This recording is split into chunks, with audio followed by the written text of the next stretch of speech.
Olá a todos que estão acompanhando o InteractCast, sejam bem-vindos a mais um episódio. Estamos aqui no 12º episódio.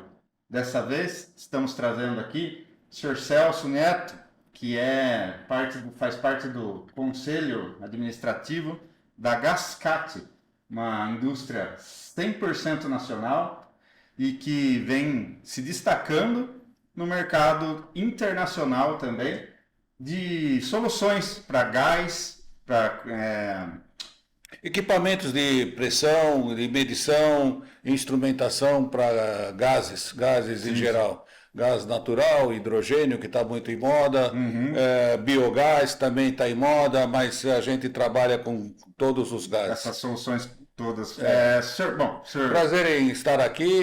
seja muito bem-vindo. Agradeço o convite, Fábio, e estou aí à sua disposição.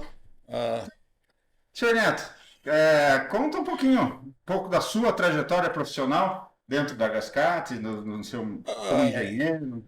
Eu sou engenheiro metalurgista, formado na Escola de Engenharia Mackenzie. Formei em 1974.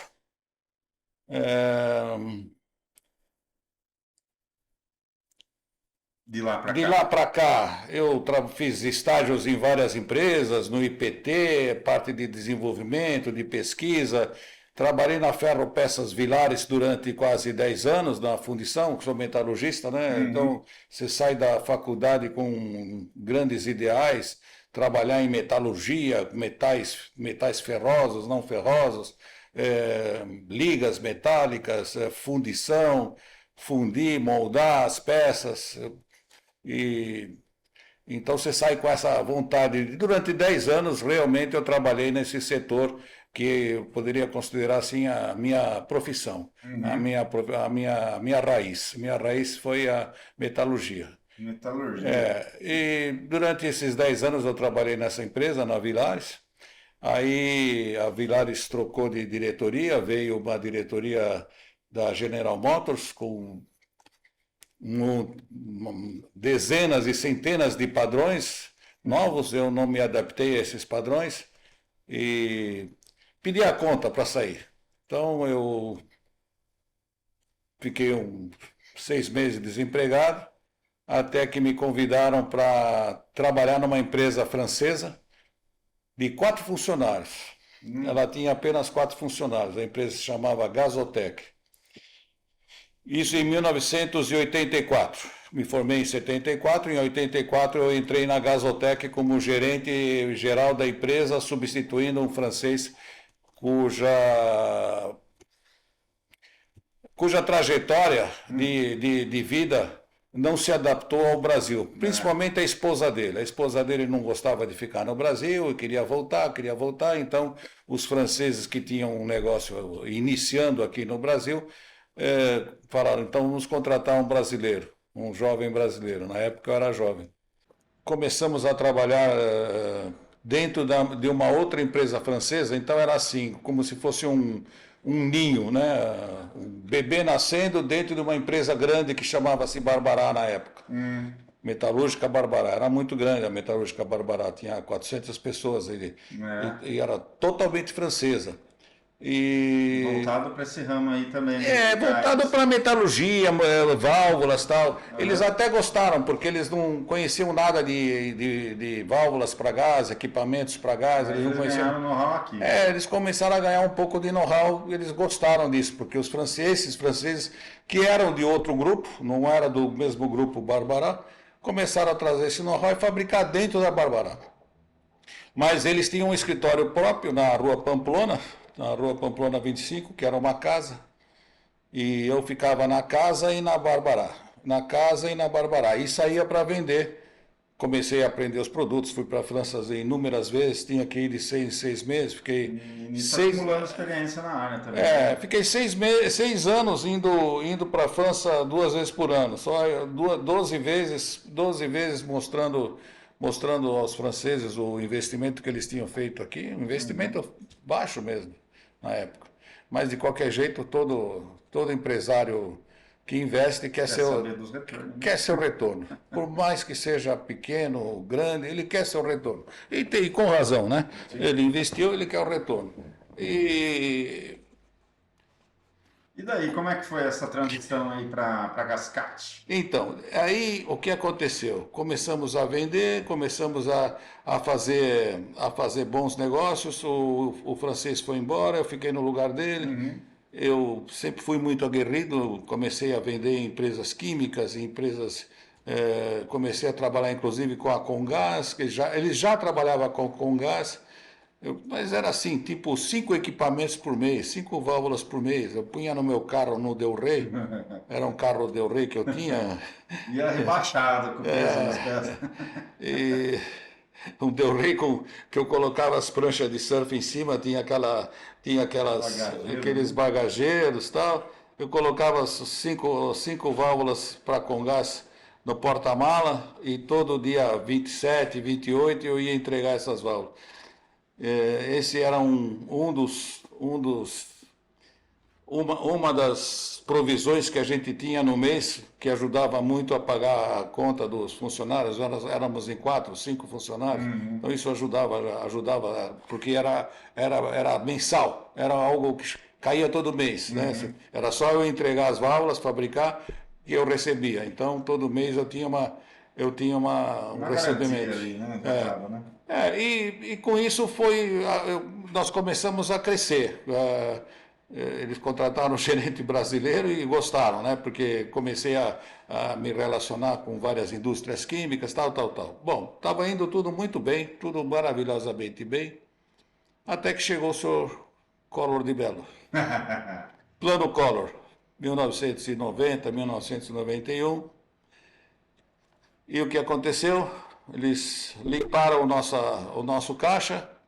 Além de limpar o nosso caixa, a parte administrativa ficava com os franceses. Ficava com o senhor francês aqui no Brasil, que foi presidente da Brasilite, outra empresa francesa. Então, os franceses, eles ficavam entre eles, assim, sabe?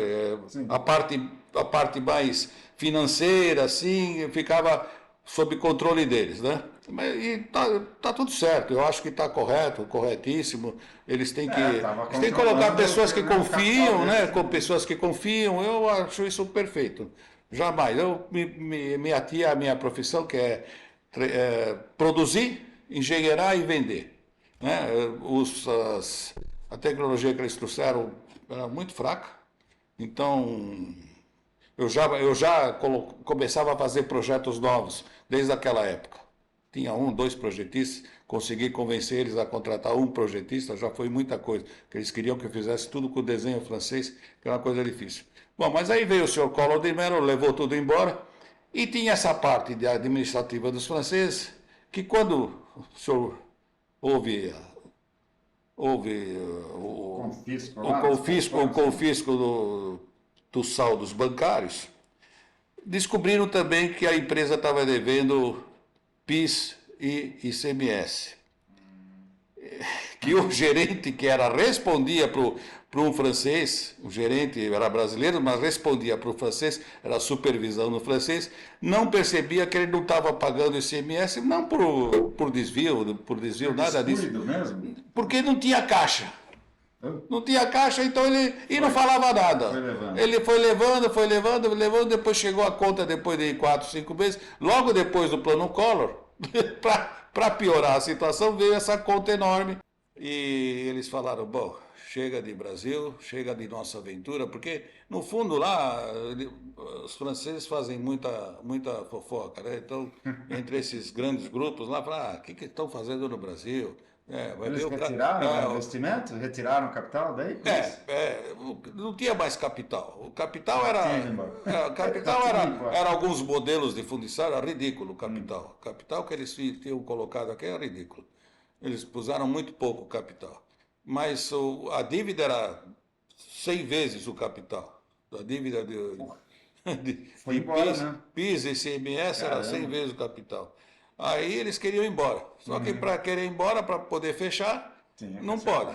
Né? Então, eles fizeram uma oferta, como a gente fala, bem sem vergonha para mim.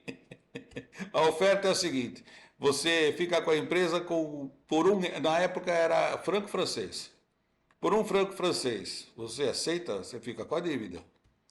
Aí eu falei, poxa vida, era uma dívida enorme. Nós terminamos de pagar faz 3, 4 anos atrás.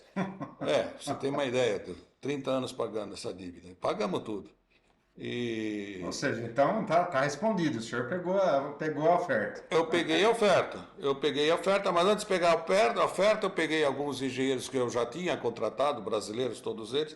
Eu falei, que tal? Eu vou ficar com 65% e o restante vocês dividem entre vocês.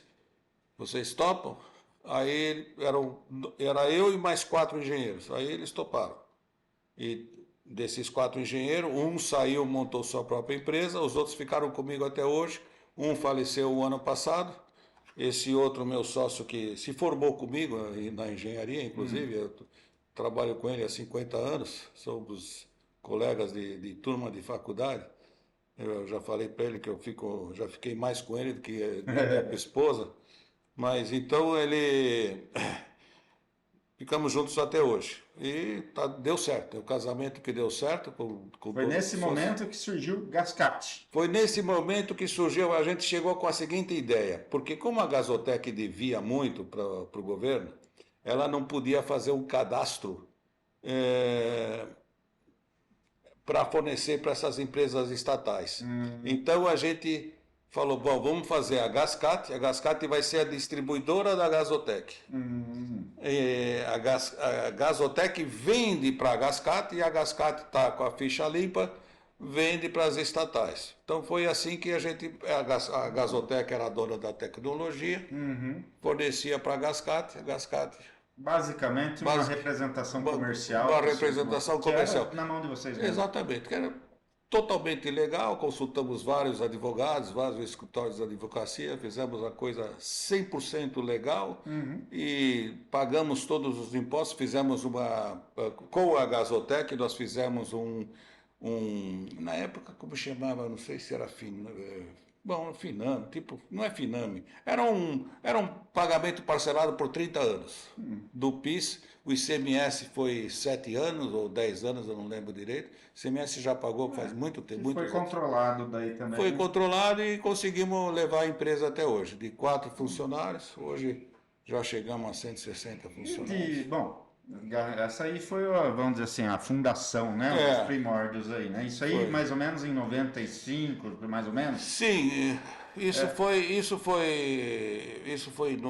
que eles foram embora foi em 91, né? 91. Foi em 91, quando eles foram embora. Aí, então, de lá para cá, com a trajetória da Gascat? Assim, a trajetória da Gascat, ela começou, eu me senti livre, né? Então, e sempre, já era ainda Indaiatuba, já? Não.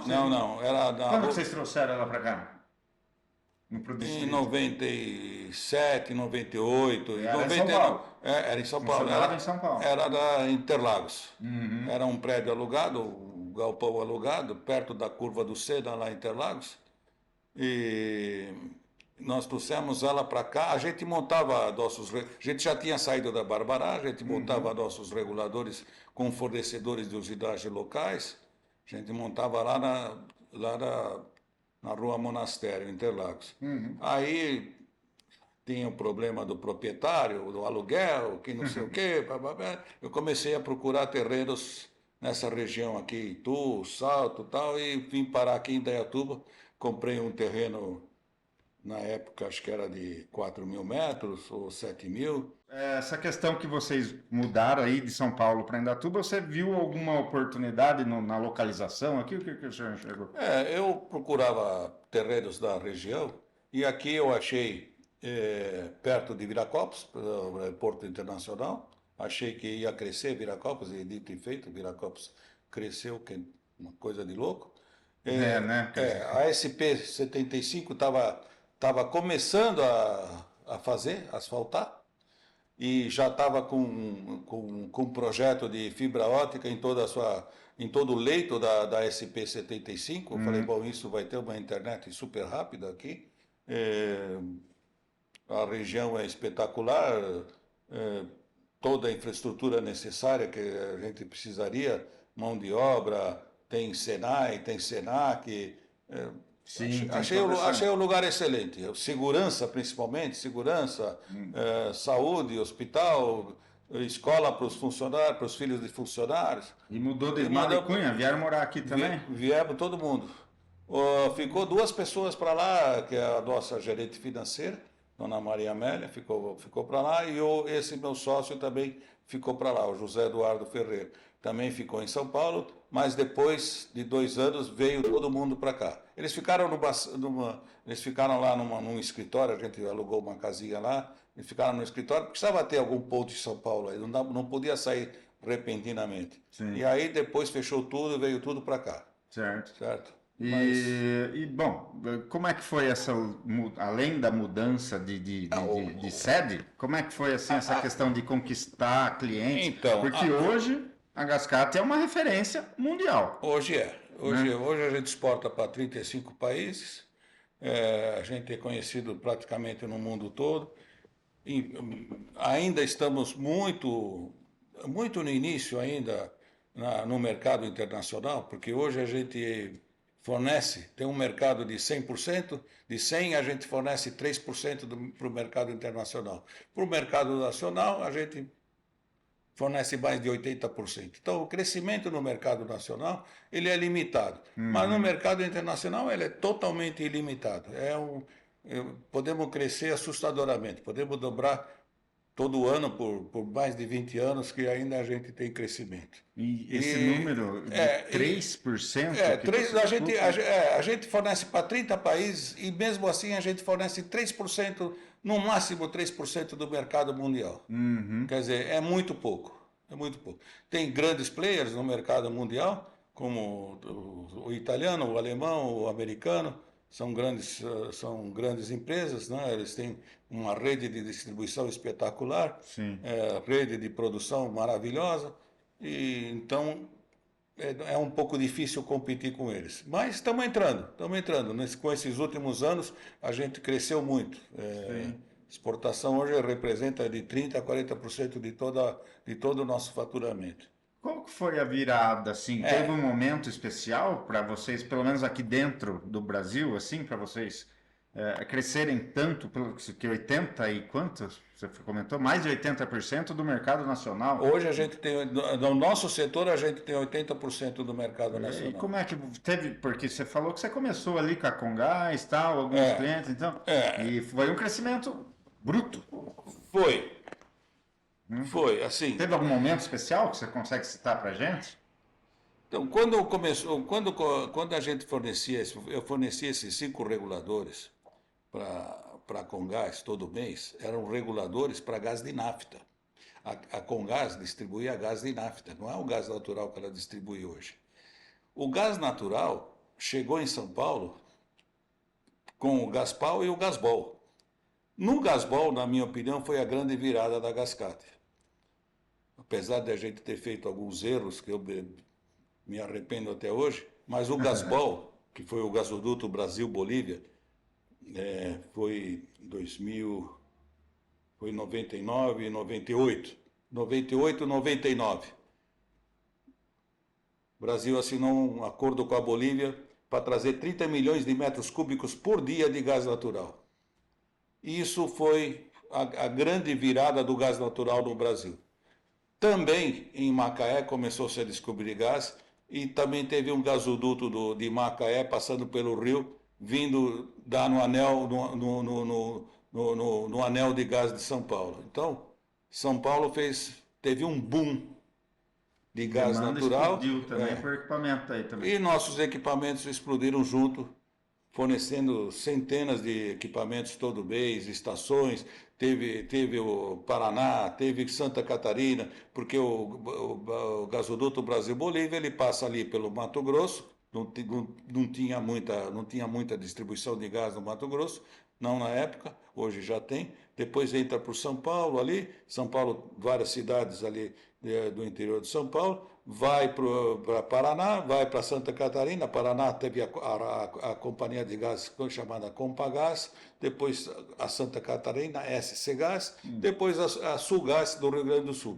Todas essas empresas precisavam de equipamentos estavam recebendo gás, precisavam de equipamentos e nós fornecemos. E, além disso, eu comecei a viajar muito para o exterior. Uhum.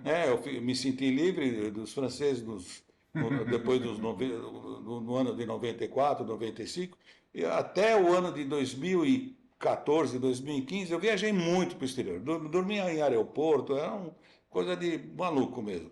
Eram muitas viagens para o exterior, mas hoje a gente participava de feiras nos Estados Unidos, tinha uma feira na China, só na China acho que foram umas 6 ou 7 feiras que a gente participou, feira na Alemanha, feira na Holanda, nós sempre participando. Participando nesse sentido de lá.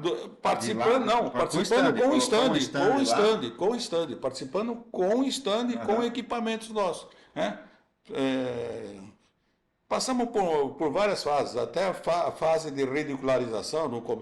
A primeira vez que a gente foi expor lá na Itália, os italianos, que é isso? Você está mostrando equipamento que a gente já tem há não sei quantos anos. Falei, é o que eu tenho no momento. Né? Então, mas fomos crescendo. Hoje todos respeitam a Gascate, todos, porque a gente foi inovando, temos produtos. Hoje muitas empresas de nome internacionais, os grandes players do mercado, não têm equipamento que a gente tem, porque a gente não parou de inovar, não parou de criar, não parou de ter uma engenharia forte. E brigo até hoje. Eu tenho que ter uma engenharia muito forte. É a engenharia forte que eleva o nome da empresa no exterior. Né? O que dá a base financeira realmente é o Brasil, dá a base financeira. Né? Dá o suporte com todos esses pedidos e dá um suporte, mas a gente vai investindo em tecnologia, em inovações e criações. E é isso que deu vamos dizer assim, reconhecimento mundial para a Gascate. Hoje a Gascate é reconhecida na Austrália, na Nova Zelândia, na China, Taiwan. É um player. É um player conhecido. Pequeno ainda, sim, mas atrevido. Mas está lá. Exatamente. Né? E, seu Celso, então, já que você puxou o assunto, fala um pouco sobre o portfólio de produtos que vocês têm atualmente aí na Gascate.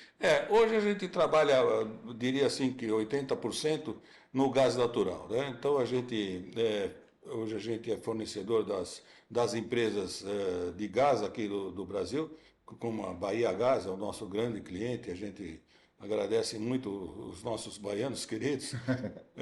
Eles são ótimos clientes, exigentes, eu acho que tem que ser assim mesmo, tem que ser exigente, pede explicação toda hora, por que isso, por que não aquilo. Eu acho ótimo isso, é excelente. Só assim que a gente cresce, eles crescem e nós crescemos. Então tem Minas Gerais, Gasmig, tem a SEG do Rio de Janeiro, tem a Comgás aqui de São Paulo, a Compagás, a Sulgás, são todos excelentes clientes nossos. E é tudo sempre gás natural. Temos um cliente que está crescendo muito, que é a área do biogás, né? Que é o gás de reciclagem, é o gás não só gás de lixo, mas gás, por exemplo, do bagulho do milho, o sabugo do milho, aliás, tudo isso você transforma em gás, coisa que já na Alemanha, na França já se faz há mais de 10, 12 anos, a gente está começando agora. Já começou faz tempo, mas aqui no Brasil sabe como é que é. Sempre começa, derrapa, começa. Algo que era para fazer em 2 anos, acaba fazendo em 14, 20 anos. Para ter uma expressividade assim, sempre né? Infelizmente sempre foi assim. É o contrário do chinês. O chinês faz em 1 ano e o que a gente faz em 20 anos. E tem alguma grande diferença tecnológica, assim, técnica para vocês, essa questão de mudança? O biogás não tanto, porque o biogás ele vem do gás de lixo, mas quando ele é tratado, se ele não é tratado, ele tem até um outro nome, que chama gás metano. Gás metano. O gás metano é o biogás que não foi tratado, e o biogás é o metano tratado. Quando ele não é tratado, ele ataca vários materiais. Então você tem que fazer os materiais em aço inoxidável, de preferência austeníticos, né? Para que não sofram com um teor de níquel alto, teor de cromo na fase de 6 a 10%, e para ele não ser atacado principalmente pelo H2S. O H2S é muito proeminente nesse tipo de gás. E H2S com umidade dá H2SO4, que é o ácido sulfúrico que corrói tudo. Então a gente toma certos cuidados e tem que mudar alguns materiais para não serem atacados.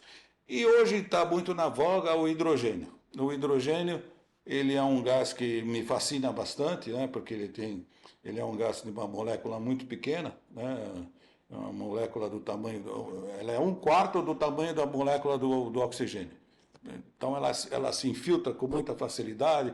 Você fazer um regulador de gás para hidrogênio, você tem que fazer ele ficar estanque 100%, porque o gás de hidrogênio ele é explosivo, ele tem uma... Para você ter uma ideia, se tivesse uma chama de hidrogênio aqui, a gente não estaria vendo. Ela é invisível.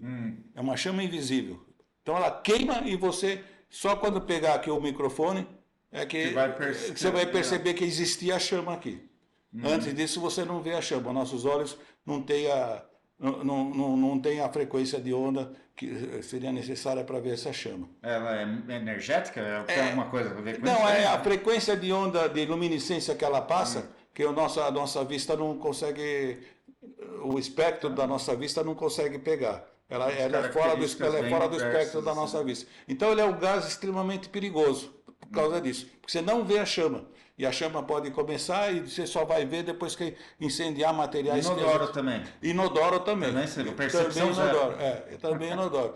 E então você tem várias normas hoje que a gente segue a norma inglesa, estamos agora estudando a norma alemã, para a gente poder fazer nossos equipamentos adaptáveis. E nós, lá na engenharia, bolamos um equipamento muito interessante, que é um equipamento compacto, que hoje em dia nossos concorrentes fazem um equipamento maior que essa mesa aqui, porque tem que ter várias válvulas. Nós fizemos tudo num bloquinho assim desse tamanho, de 1/4 do tamanho do que eles fazem. E conseguimos recentemente o selo C, isso é uma inovação. O selo europeu, né? Porque tem que ter, né, o selo europeu. E a gente espera um ótimo sucesso. Puxando esse assunto aí, tem muita diferença de mercado nacional, mercado estrangeiro, questão de normas, regulação? Tem. Qual é mais rigoroso? Os mais rigorosos são os europeus, e as normas deles são bem coerentes. O americano é uma norma bem relaxada, bem facilitada, ele não complica. O europeu às vezes complica um pouco, mas pelo menos você tem uma norma bem escrita, né? As normas chinesas eu não conheço muito bem, eu estou meio afastado. Basicamente, você tem ali o certificado europeu. Com o certificado europeu eu forneço em qualquer lugar, praticamente é isso. Que ele tem um reconhecimento técnico em todos os países. Né? O pessoal sempre pede isso. Você tem certificado europeu? Tenho. Pronto. Aí já morreu o assunto. Você tem certificado de performance? Tenho. De onde que é? É do laboratório europeu. Pronto. Acabou. Morreu o assunto. Entendeu? Então, mas isso leva anos e anos e muito trabalho para conseguir todo esse certificado. Imagino. É isso. E, bom, vamos mudar um pouquinho de assunto aqui, seu Celso. Questão de treinamento, como é que funciona? Porque vocês têm que fornecer, vocês participam num projeto, né? Vocês não fornecem um equipamento avulso para os seus clientes. Vocês integram um projeto. Isso. Né? E como é que funciona isso aí? Você tem que entregar junto um manual, mas você sabe que brasileiro detesta ler manual, né? Então você tem que brasileiro odeia manual. O brasileiro odeia manual. Ele recebe em casa, ele compra um negócio pelo Mercado Livre, equipamento, ele adora ficar pensando, deixa eu ver como é que eu vou montar. O manual está aqui do lado, mas ele não olha. Mas então, o que a gente fornece a assistência técnica de partida, né? E evidentemente quando ele vai dar a partida, ele já, ao mesmo tempo, já faz o treinamento. Então ele vai lá, além de ele dar a partida, ele leva um dia para fazer a partida e mais 2 dias para dar o treinamento. É assim que normalmente a gente faz. Fora isso, a gente tem no YouTube, a gente tem de vários equipamentos nossos, assim, como fazer a manutenção do equipamento? Desmonta, monta, tudo muito bem explicado. O tipo de chaves, se é chave inglesa, se é europeia, se é americana, Certo. tá bem explicado. Uhum. Normalmente a manutenção, os vídeos de manutenção são muito bem feitos Vocês pelo dão pessoal. muita atenção, então, a essa questão de manutenção, porque é importante. E assistência técnica, que é extremamente importante. É uma área que exige muito essa Exige, assistência. exige, exige, exige muito. Graças a Deus, por exemplo, esses estrangeiros que vêm no Brasil, eles acham que vender o equipamento tá vendido E tchau. e tchau. E aí o que acontece? Depois de uns 2, 3 anos que a pessoa sente a deficiência da assistência técnica e não suporta, ele não compra mais. Ele vem e compra do nacional, que é tão bom ou melhor do que o Melhor. importado. Sim. Só o fato da assistência estar aqui do lado já Exatamente. A assistência transforma a técnica experiência ali, né? pelo menos para o brasileiro, eles levam muito em consideração. Mas eu acho que não só o brasileiro, todos eles levam muito em consideração. Então, Certo. então quando eu vendo na Austrália, eu tenho que ter pessoas lá na Austrália treinadas. Então, eles normalmente, nossos distribuidores, eles vêm fazer treinamento de assistência. Nossos distribuidores, eles vêm fazer treinamento de assistência na Gascate, né? E a gente exige que eles venham. A gente acerta o Certo, problema de sim. passagem, tal, hotel, a gente dá um jeito. Mas eles Acolhe eles aqui, acolhem faz o eles aqui, treinamento. eles fazem o treinamento para eles poderem dar assistência do equipamento lá no país Interessante. deles. E Assim, é uma área que vocês fornecem equipamentos, pô, é uma coisa robusta, né? é, Equipamento é, pesado, né? é. E como é que funciona o mercado para vocês crescerem no mercado? Porque não é um equipamento que você vai instalar e vai trocar ano a ano, um modelo novo ano a ano, né? Não é essa a questão. Esses equipamentos exigem muita troca, muita reposição. Exige muita peça de reposição. Um regulador de pressão, normalmente, ele tem que ter, se ele trabalha continuamente, ele exige uma troca de manutenção a cada 2 anos. Eu tenho alguns. É tão exigido assim? É tão exigido. Você imagina a Tem velocidade, desgaste. você imagina a velocidade do gás passando dentro desse equipamento, assobiando, com uma pressão sei lá, de 70 bar, ou 60 bar, ou 50 Alta bar, pressão. alta pressão, reduzindo a pressão com orifícios e passando uma pressão milimétrica ali na frente, de milibar. Então, essa redução de pressão, essa concentração de energia que tem aqui, ela é toda retida pelo regulador de pressão. E isso tem um desgaste, porque, queira ou não queira, o próprio gás, ele tem partículas sólidas e acaba desgastando, principalmente ali onde tem a sede, o obturador, acaba desgastando o diafragma tem uma vida útil no máximo de 2 anos. São equipamentos que produzem 24 horas por dia. Exatamente. São equipamentos. A maioria deles ficam 24 horas por dia. Alguns ficam 8 horas, mas todos eles funcionam todo dia praticamente. Sim. Então, isso exige os kits de reposição.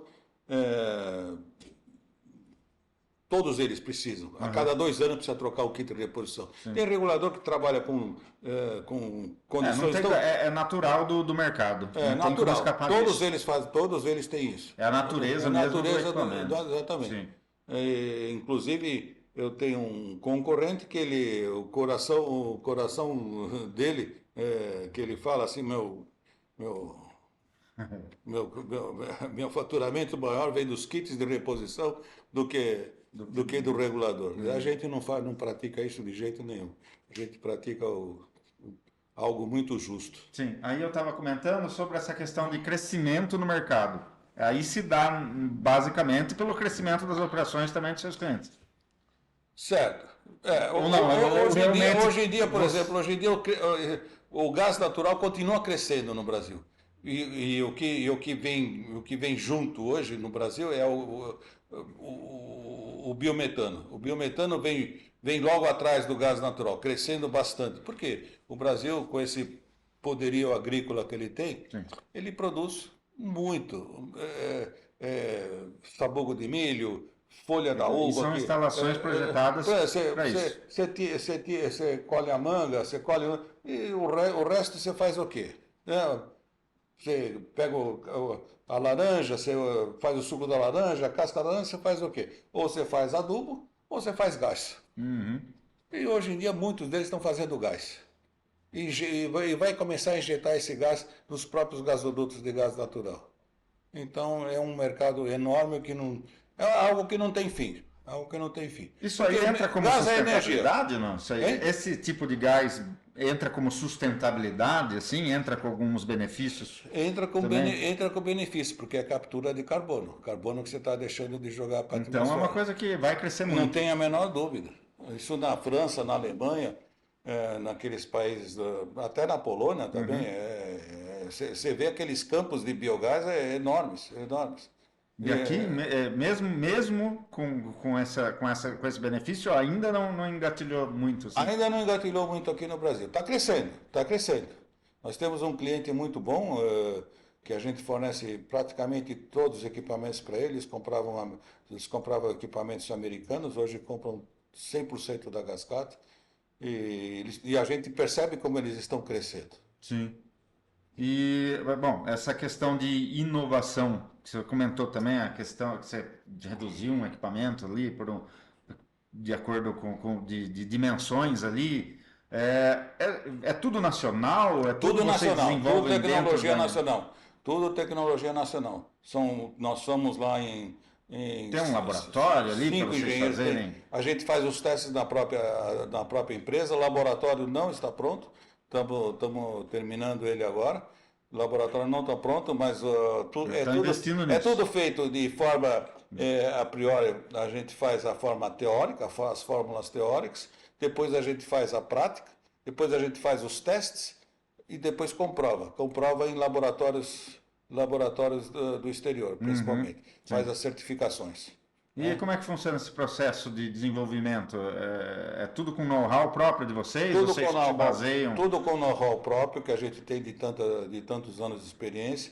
Quando entra em fórmulas muito, muito teóricas, a gente contrata a Universidade Unesp, que é a Universidade de São Paulo, de Ilha Solteira. Ele tem um grupo de membros ali. Na verdade, não é com a universidade, são rapazes que se uniram lá e montaram uma empresa, com o professor deles de física, e a gente está tendo essa assessoria, estamos gostando bastante. Está indo muito bem isso. A gente pretende expandir muito isso. Muito. Porque é algo que está dando certo. Está dando muito certo. O que falta para nós é tempo. Tempo, porque o Brasil também não ajuda muito com tanta mudança, tanta lei. Muda a lei todo dia, muda imposto todo dia. Sim. E isso come muito tempo da gente. Mas, de qualquer jeito, a nossa tendência é sempre expandir pelo lado da tecnologia. Interessante. Seu Celso, falando um pouco do cenário atual, cenário político mesmo agora, que você até puxou o gancho, essas tensões políticas atrapalham um pouco a expansão aí da Gascat no exterior? Assim, tem alguma dificuldade a mais aí com esse cenário atual que a gente tem? Olha, atrapalha em termos assim, eu diria, um pouco psicológico, né? Porque não nos deixam numa fase muito otimista. Porém, eu sou franco em te dizer que na parte, por exemplo, estamos no exterior, estou conversando com europeus. Realmente essa parte política ela não é colocada na mesa. Não é colocada na mesa.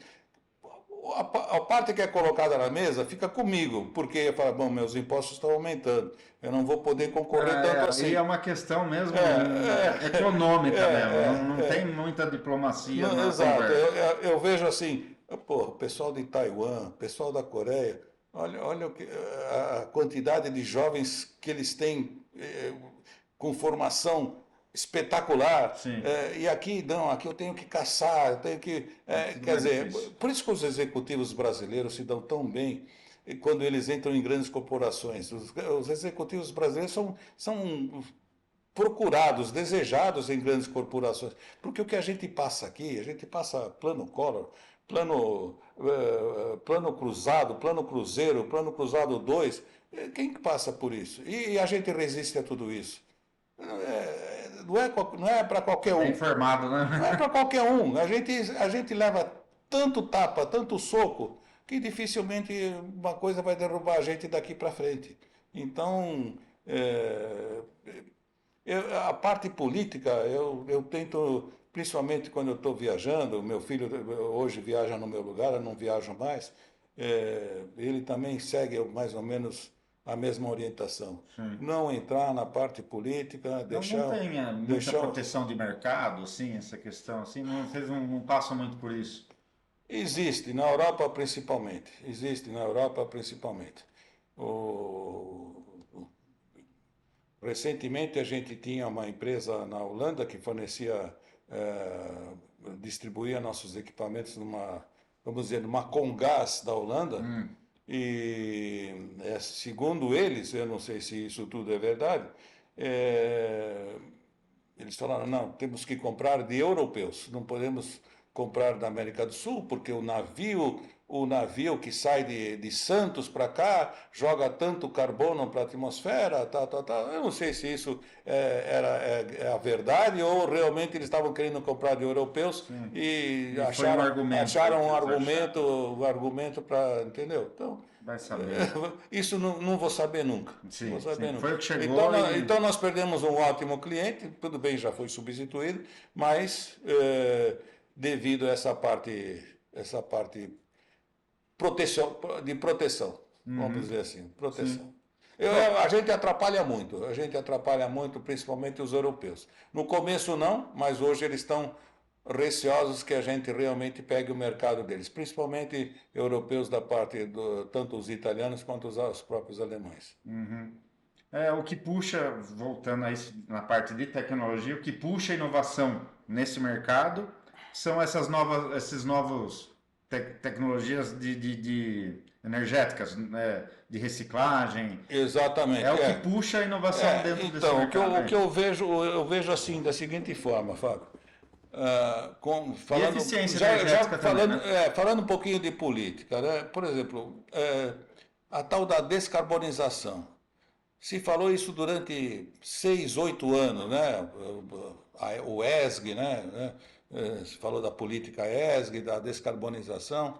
Agora entra o Trump, e o Trump fala assim, para com isso, eu vou...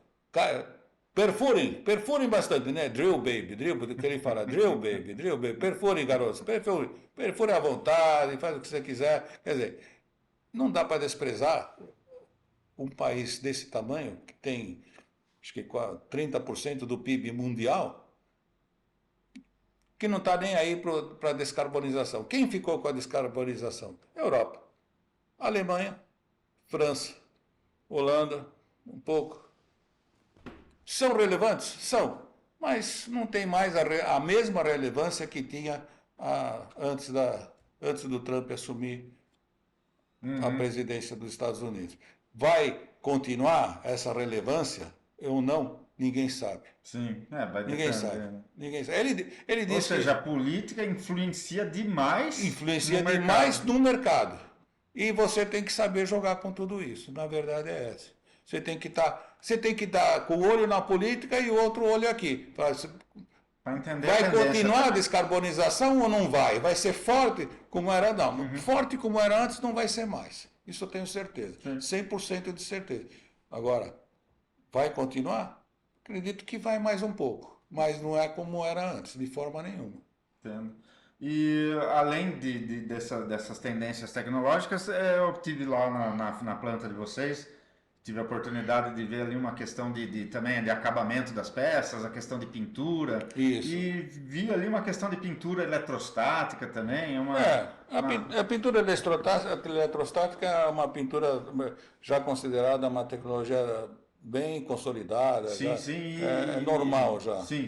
E qual que é o benefício que ela traz ali para a proteção da peça? Ali, qual que é a diferença? Algumas peças são importantes fazer ela eletrostática. Porém, a eletrostática, se você dá uma batida nela, ela solta um pedaço e você não consegue retocar. O que é retocar? Antes de embalar, o pintor vai lá com um pincel e retoca. Na pintura a óleo, na pintura líquida, o pintor ele consegue retocar. E na eletrostática não. Então, mas a eletrostática fica um pouco mais bem acabada, não tenho a menor dúvida disso. Mas ela não resiste a uma batida. Então tem os prós e os contras. Tem os prós e os contras. Eu tenho tanto uma quanto outra. Para alguns tipos de equipamentos que a gente acha que não tem batida, tal.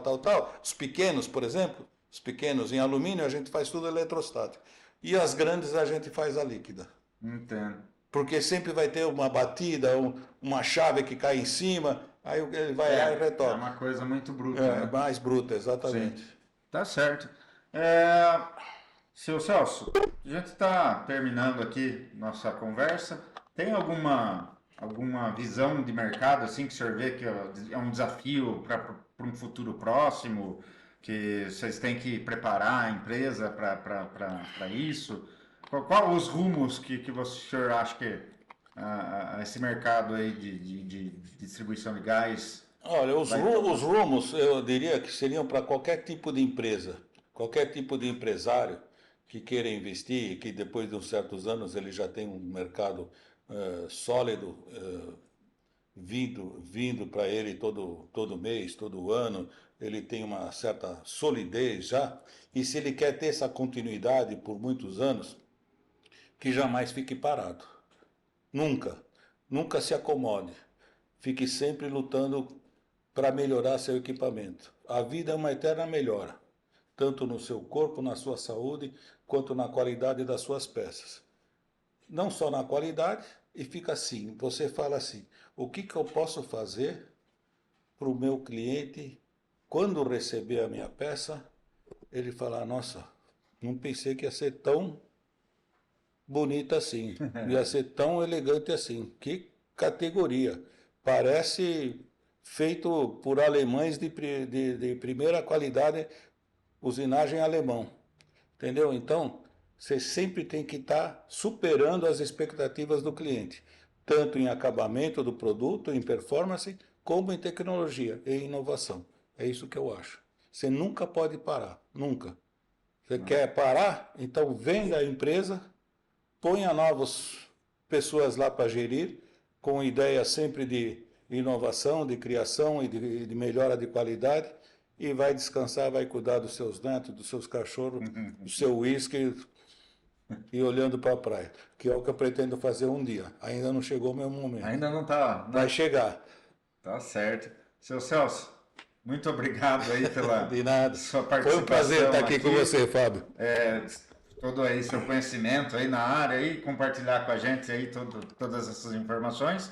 Né? Agradeço seu tempo, principalmente. Obrigado, né? Eu que agradeço. Foi um prazer. E para vocês que estiveram aí nos assistindo, quero pedir para vocês lembrarem de ativarem aí, curtirem as nossas redes sociais, né? Nos seguirem aí no YouTube, ativar o sininho para receber as notificações dos próximos episódios e ficar sempre por dentro aí das nossas novidades, né? Dos nossos novos convidados que falam aí tanto, enriquecem tanto o mercado aí industrial, né, nacional, tem tanto a ensinar nessa nossa indústria aí tão rica, né, e tão sofrida que tem que sambar bastante aí, né, para superar diversas dificuldades, né, não é como o senhor Celso falou aqui, não é para qualquer um, né? Verdade. Então, obrigado por assistirem e até a próxima.